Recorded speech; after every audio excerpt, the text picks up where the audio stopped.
ഈ ഒരു ചിക്കൻ കറി നിങ്ങൾ ഉണ്ടാക്കിയിട്ടില്ലെങ്കിൽ വേഗം തന്നെ ഉണ്ടാക്കി നോക്കൂ. 400 ഗ്രാം ചിക്കനാണ് കേട്ടോ ഞാൻ അതിന് വേണ്ടി എടുത്തിട്ടുള്ളത്. എല്ലോട് കൂടിയുള്ളതാണ്. പിന്നെ നമുക്ക് ഇതിനകത്തോട്ട് വേണ്ടത് കുറച്ച് തൈരാണ്. പിന്നെ നിങ്ങളടുത്ത് യോഗട്ട് ഉണ്ടെങ്കിൽ അതാണ് കേട്ടോ നല്ലത്. ഞാനിപ്പം പിന്നെ പുളിയില്ലാത്ത തൈരാണെങ്കിലും നല്ലതാണ്. ഞാനിപ്പം പുളിയുള്ള തൈര് തന്നെയാണ് കേട്ടോ ഒഴിച്ചു കൊടുത്തത്. പിന്നെ നമുക്ക് അതിനകത്തോട്ട് മസാലപ്പൊടികൾ ഇട്ട് കൊടുക്കാം.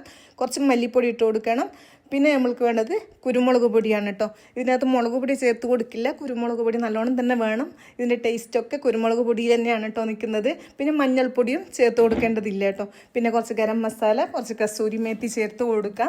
പിന്നെ ആവശ്യത്തിനുള്ള ഉപ്പ് ചേർത്ത് കൊടുക്കുക. പിന്നെ വെളുത്തുള്ളി ഇഞ്ചി പേസ്റ്റ് ചേർത്ത് കൊടുക്കുക. പിന്നെ നമ്മൾക്ക് കുറച്ച് വിനാഗിരി കേട്ടോ. വിനാഗിരി ഇല്ലെങ്കിൽ ചെറുനാരങ്ങ നീര് ചേർത്ത് കൊടുത്താൽ മതി.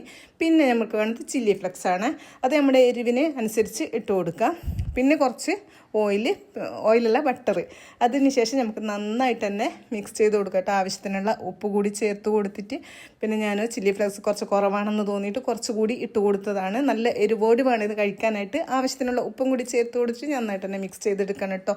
പിന്നെ ഇത് മിക്സ് ചെയ്തതിന് ശേഷം കുറച്ച് സമയം നമ്മൾ റെസ്റ്റ് ചെയ്യാൻ വേണ്ടി വെക്കണം. കാരണം ഇതിനകത്തോട്ട് നല്ല കുരുമുളകും നമ്മുടെ ബട്ടറും കാര്യങ്ങളും ഒക്കെ നന്നായിട്ട് പിടിച്ചു വരാൻ വേണ്ടിയാണ്. ഇനി നമുക്കൊരു പാത്രത്തിലോട്ട് കുറച്ച് ബട്ടർ ഇട്ട് കൊടുക്കാം. നമ്മളിത് ബട്ടറിൽ മാത്രമാണ് കേട്ടോ ചെയ്യുന്നത്. ഓയിലോ വെളിച്ചെണ്ണയോ ഒന്നും ഉപയോഗിക്കില്ല. അതിനുശേഷം നമ്മുടെ ആ ചിക്കന് അത് മസാലയോട് കൂടി അതിനകത്ത് ഇട്ട് കൊടുക്കുക.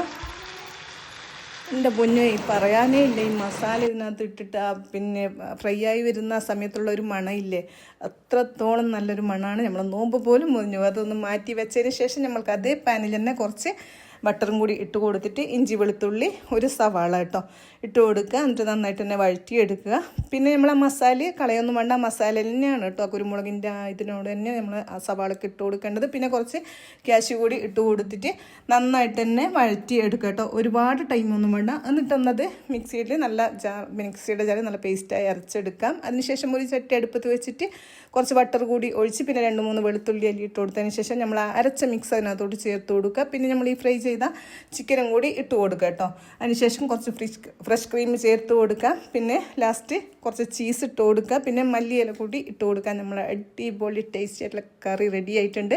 ഇത് പൊറോട്ടൻ്റെ കൂടിയൊക്കെ അടിപൊളിയാണ്. ഇത് കാണുമ്പോഴല്ല, കാണുമ്പോൾ ഒരു ഭംഗിയും ഇല്ലെങ്കിലും കഴിക്കുമ്പം ഭയങ്കര ടേസ്റ്റാണ് കേട്ടോ.